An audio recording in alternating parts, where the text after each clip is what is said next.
Yeah.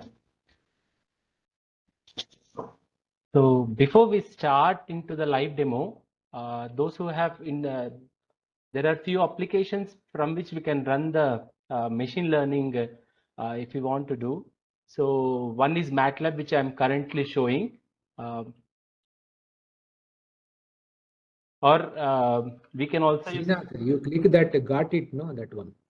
Which one there? There is one resize to change the video size or number of videos. No, got it is there, that one. This one. Some blue color thing is coming, no, on the top, I think. Now it has. Now, okay, fine, go ahead. So popularly people use Matlab and Python to run the machine learning things. I will show in the Matlab how we have to start. So if you don't have the deep learning toolbox, go into the get more apps and type deep learning toolbox and install this. So without this we cannot do the machine learning thing. So install the deep learning toolbox, then we can start. So as I have already installed, I'll just start ahead. So for the current demo purpose, I have taken NGA West2 database which sir talked in the morning. So I have just plotted already where the data was,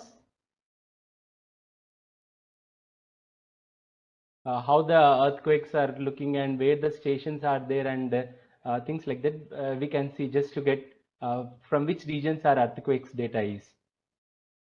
Then before we start doing the data analysis, we have to see how our data is. So whether our data can be useful in prediction or not, that is the first and foremost important thing. So say for example, I am trying to analyze the prediction of ground motion parameter called P ground acceleration. So I want to predict PGA, that is my task.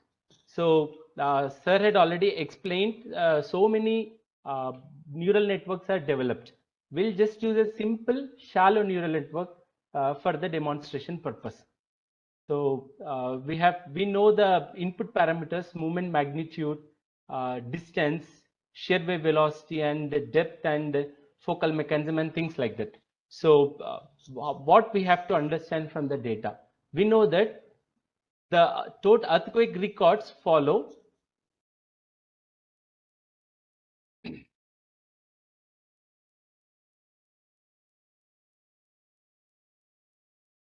logistic probability distribution, exponential distribution. So we can see a exponential curve is being fit very well.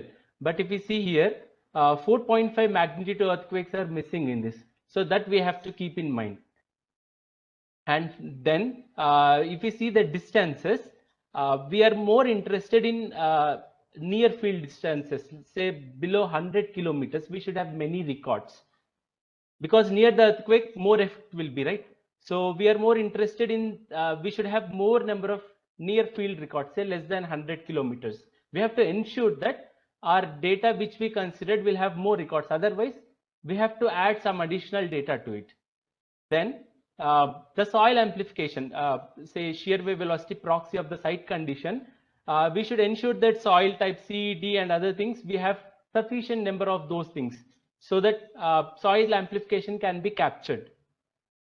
Then different depths at which, say if it is a shallow earthquake, because I have taken NGFS2, we have a shallow earthquakes which are less than 20-25 kilometers. And then we can see which type of fault mechanism they correspond to. So if what we could do is, since we have little data of 4.5 to 5, we could add some data from other databases which correspond to this region, or we can just start for now. Then we have to see the movement versus magnitude. This plot is very important. Do we have all the combinations of magnitude and distance? Say for low magnitude, many near field records will be there, and which we can see it is only till 100-150 kilometers. And as we go to high magnitudes, they get recorded at very large distances. So we are more interested in Generally the problem comes with large magnitudes at near field. Limited data will be there. As you can see, 6 to 8 magnitude. Majority of the records are on the right side, where we need on the left side. This is the problem with all the databases in the world. So we need more databases, more records on the left side.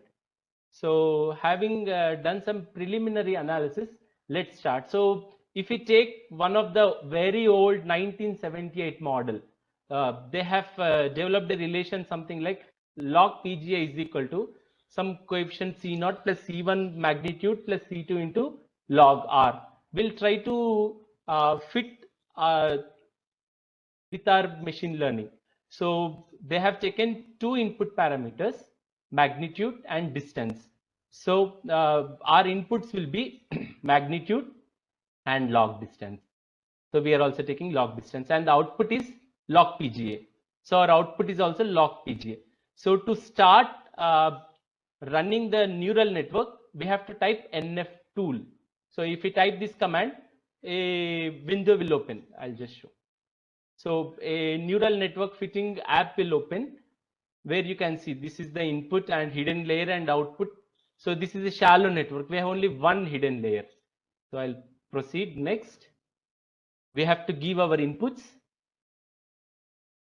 We can see what are our inputs are, magnitude and log distance, and targets the output. It is the log of PGA. So as sir had already explained in the morning, our entire data, we have to split it into three cases. One is training, validation and testing. You can see so training and validation and testing. Default is 17, 70, 15 and 15. We can also change. We will see what happens if we change. We'll proceed. We'll just take the default values for now. So how many? We have two inputs. Remember, we have magnitude and distance as inputs, log distance, and we are predicting one output, which is log PGA. Let's start with, say, three hidden neurons, three neurons in the hidden layer. Then next, what algorithm we want to use to train? Sir had already explained in the morning, LM, and we can use Bayesian regularization and SCG. So we'll start with LM, and then we'll train. The network has trained epochs, which you have already seen in the terminology. After 107 iterations, the network converged, and it took like almost no time, practically no time. And you can, there are so many other options here. We'll explore. You can see how is the network performing? What is the error? What is the error of the network as different iterations of training is progressed? You can see training, validation and testing. Sir had explained in the morning that for a network to not overfit or underfit, they should be very close to each other. We can see they are very close. So the network is not overfitting.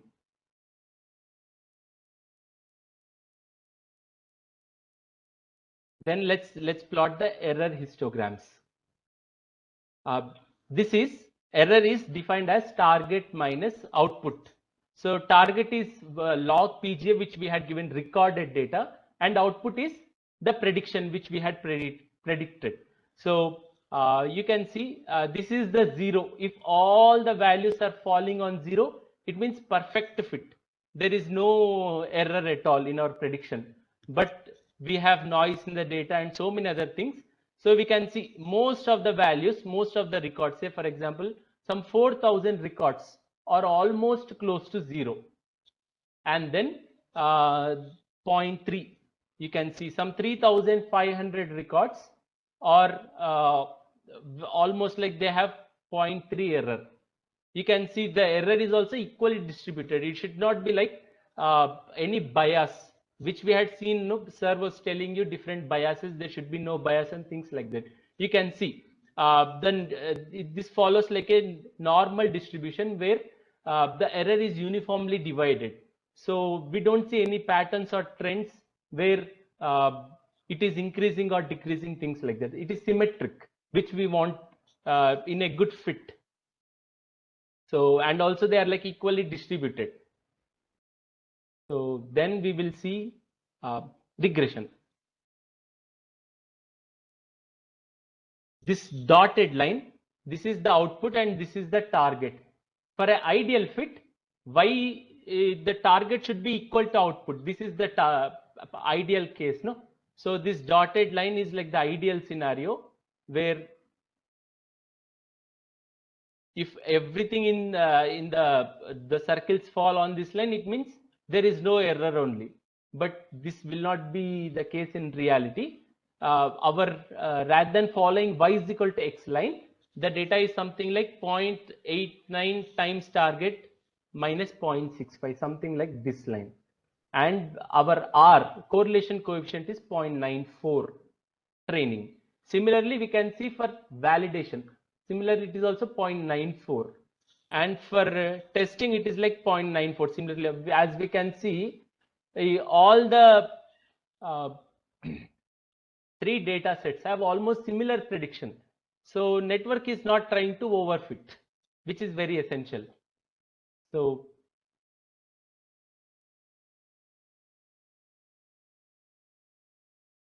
then you can see here also the R values for training is 0.94 and for validation it is 0.94 and for testing is 0.94, and mean squared error, which is the loss which we had which is by default, it is like 0.7, 0.71, 0.73. Can we do better than this? We can increase the network size. Let's increase it to 5. So you can see we have taken 5 neurons in the hidden layer now.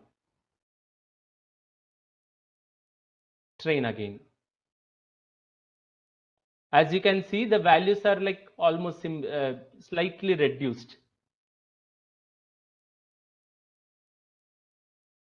We can check again whether the network is overfitting or underfitting. As you can see, it is like almost all the values are almost close. We can also see from this values that all the values are almost 0.94, and from 0.94 they slightly increased because we have increased the network size from 3 to 5. The value slightly increased.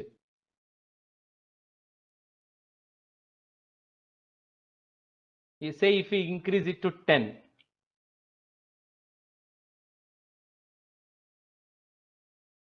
slightly increase the 0.94 only, but not much. Now, can we do anything better? We did not include any site relevant terms. So if I add a site term log VS30, let's see how the predictions will be.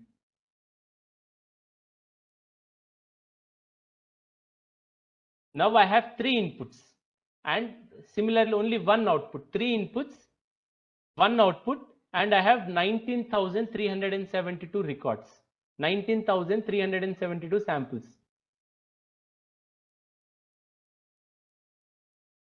We'll stick to the defaults. Then let's start with 3.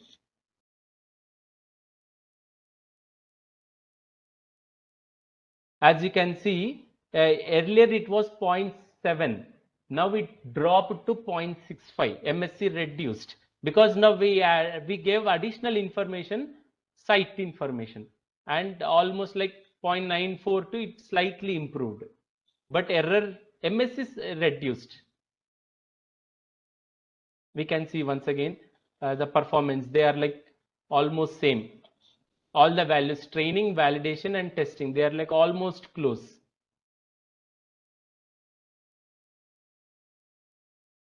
We can see they are like symmetrical, which we want. There should not be any, it should be like normal distribution. It should not be heavy tailed distribution or other distributions. So it should not be like gamma distribution or things like that. It should be normal distribution. Then the error is symmetrical and there will be no bias.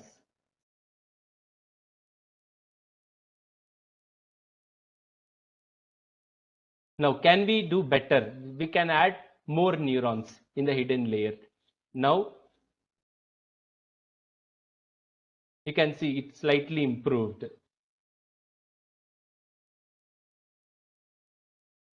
Let's take 10.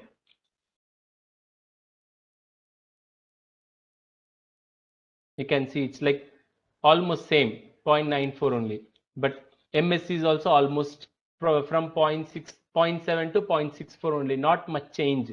As you can see, we are increasing the network total unknowns from 5 to 10 we increased, but still MSC is not improving. That we have to observe. It's not like we just give some number and it will give some output.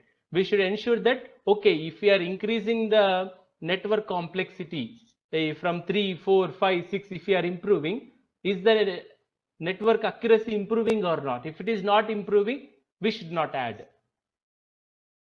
Now let's do one thing. Instead of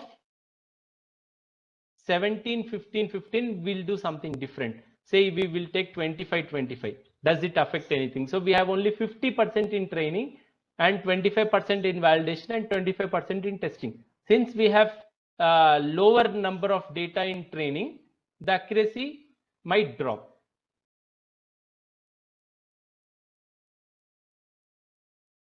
So it's like almost same, not much effect. Can we do better than this? So we did not include depth and focal mechanism. So if we add all of them, this is like complicated equation. Now we are adding magnitude, we are adding log of distance, we are adding site term, we are adding the earthquake hypocentral depth. We are also adding what is the focal mechanism type of faulting. So is it strike slip or we had seen here, is it strike slip or reverse or normal? So all the information we have, we are trying to input now. Now we have 5 inputs and we have 1 output.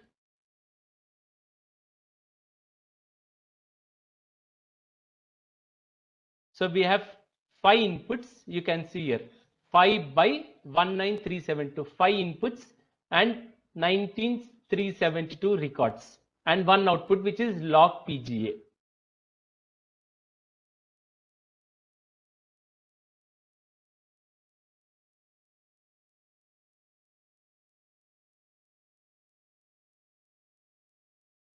You can see from 0.7, when we had just taken magnitude and distance, it was 0.7 approximately. When we added magnitude, distance and shear wave, it came to 0.65. Now it is like 0.62.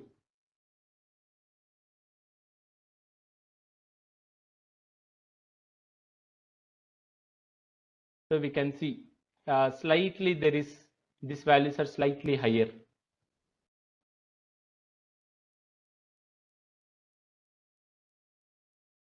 You can check whether are all are any overfitting or underfitting. We can see here if all the accuracies are almost same, then we can see the network is not overfitting. So if what do we mean by overfitting in simple terms is it will learn all the patterns in the training. It will learn all the patterns in the training, and if we give it's like we by heart. In simple terms, we by heart all the questions. And if sir asks something a tricky question, then we don't know because we only mugged up all the answers. And if some tricky question is asked, we will fail to answer because we did not understand the concept clearly. So in the same way here also, it rather than learning some values, it is trying to understand the formulas, how it is there. So we can see the accuracies are almost similar. So it's not trying to mug up anything.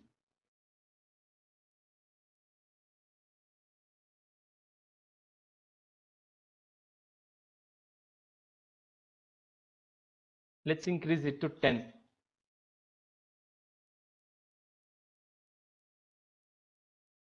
You can see because I had increased the size, the values have further reduced from 0.65. Now they came to 0.58, 0.58, 0.57, 6.584 and 0.59. They are like further reduced. You can see if the values are following almost Gaussian distribution or not. You can see the R value from 0.94, it increased to 0.95. What happens if we give even more? Say if I give 20,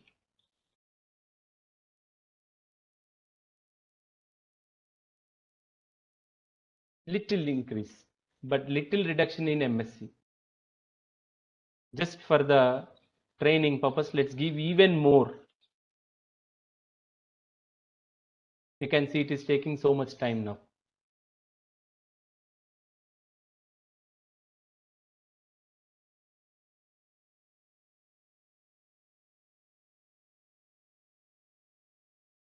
They are like not much increase. We had increased from 3 to 10 to 50, but still we can see that the accuracy is not improving.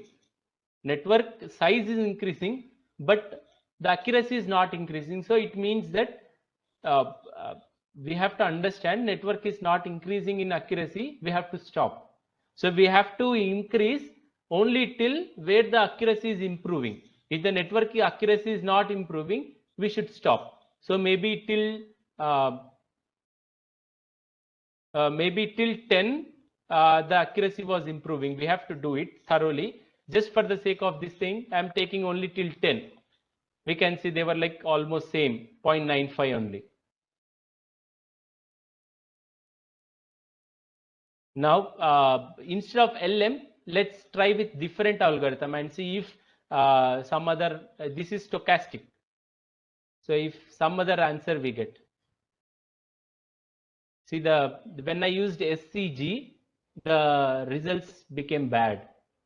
When I used LM, you can remember 0.94, 0.61, 0.63. They were lower. LM algorithm gave lower values. So you can see 0.6, 0.57, 0.58 and 0.6. And if I am giving SCG, the values are bad. So it means that for our data, LM is working better.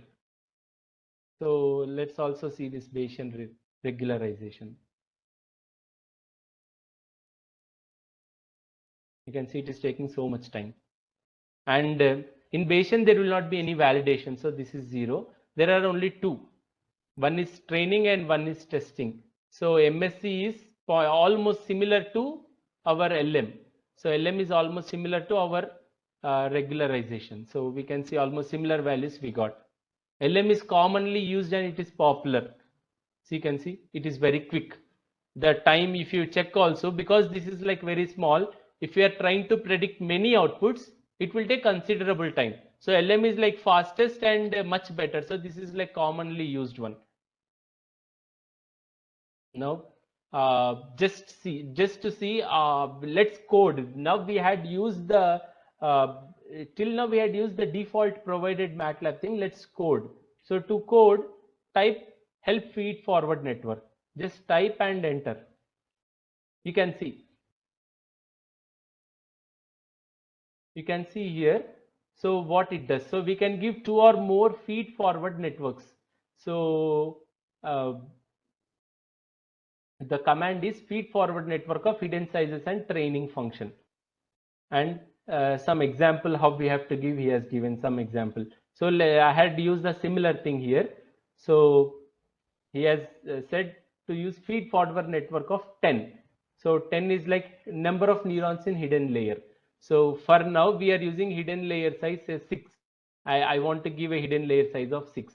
So then similar to this, I am just copying this one. So net is equal to feed forward net of 10. Then configure. We have to understand this one, inputs, magnitude, distance, log of shear wave, depth and mechanism. We have given 5 inputs. And then output is log of PGA. And we are trying to say, okay, let's start with 6 hidden neurons in a hidden layer. And to start, if you have to write coding and start, this is the command, net is equal to feed forward net of hidden neurons. So similar to it, you can see here, similar to it. Net is equal to feed forward net of 10. So 10 means 10 neurons in hidden layer. We want, I'm just taking 6. Then we have to configure, we have to connect, we have to tell what is the network, what are the inputs and what are the outputs. So I am configuring the network and telling, okay, this is the network I created with 6 neurons. This is the input and this is the output. Just to see, you can see net is equal to neural network. Neural network I have created. Its name is feed forward neural network. And it has one input layer and one output layer, and you can see what are the transfer functions which sir was talking. The activation functions are called transfer functions here.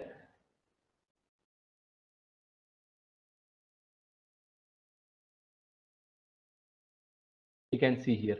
So tan sig, it is sigmoid activation function. This is tan h. Tan sig is tan hyperbolic activation function. And for outputs, it is pure linear. It is linear activation function. So activation functions are very essential. So what sir told in the morning, we are just seeing here. So I had created, this is the demonstration of how to create a neural network, shallow neural network with 1, 2, 3, 4, 5. 5 inputs and 1 output. And we had taken 6 neurons in hidden layer. And just to see what are the outputs we use,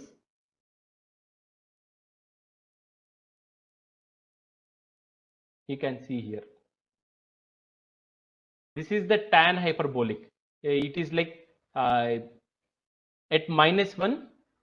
This is like as values are increasing, it goes to -1, and as values are increasing, it goes to +1. Sigmoid is always positive. So from 0 to 1, it goes. And then linear, just linear. And this is like ray loop. The negative values will be 0 and positive values will be just f of x. So these are the commonly used activation functions which sir discussed in the morning. So let's start. Let's try with. So you can see I had called the function here train. So similar, just feed forward network of how many neurons I want.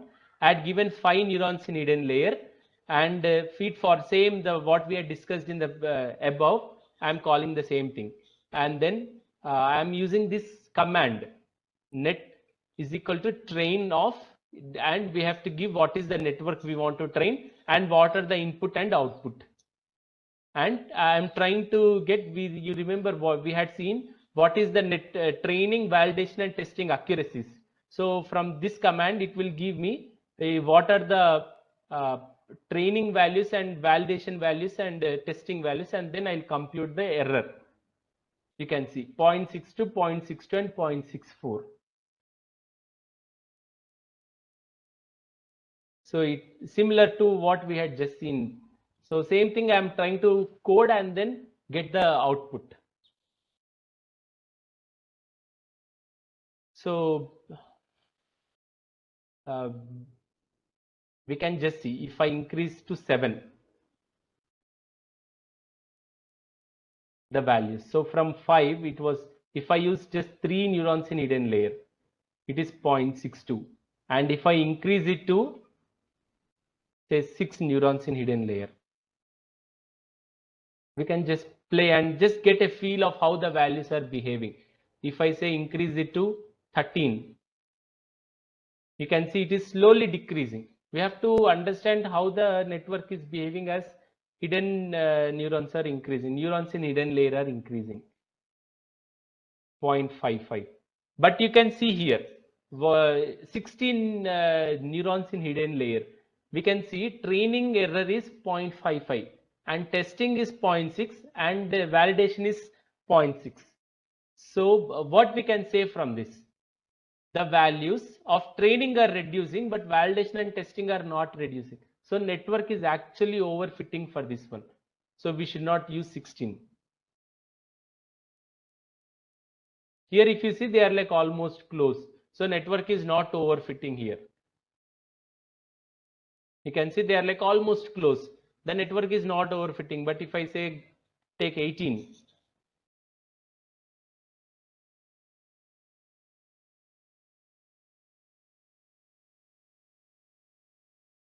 it can overfit. For this is and one more thing what we have to remember is the initial values, the output is dependent on what, say for example in the optimization, the values are very much dependent on our initial condition, right?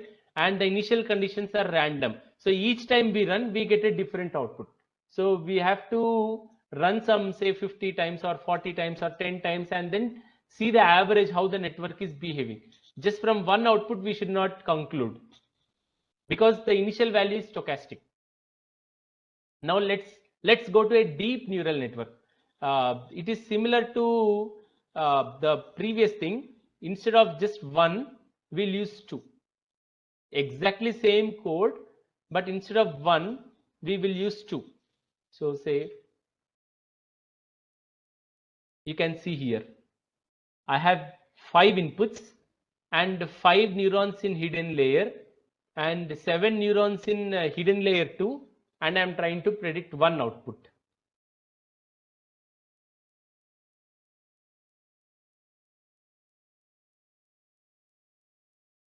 So we can see, we can just play around with this and get an understanding how the network is behaving. Say if I increase it to maximum. So as we can see, the number of neurons are increasing, the training time is also increasing.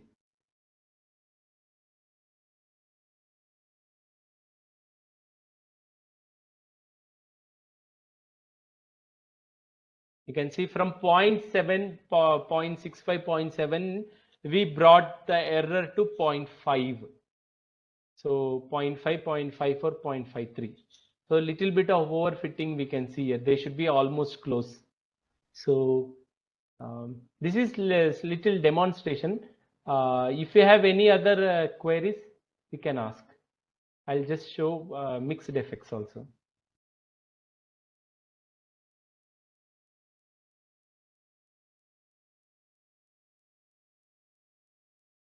You can see the plots which we had plotted there.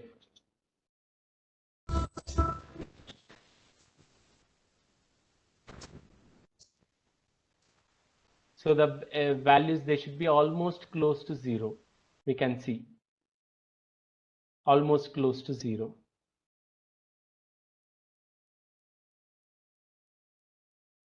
I'll stop here. If you have some queries,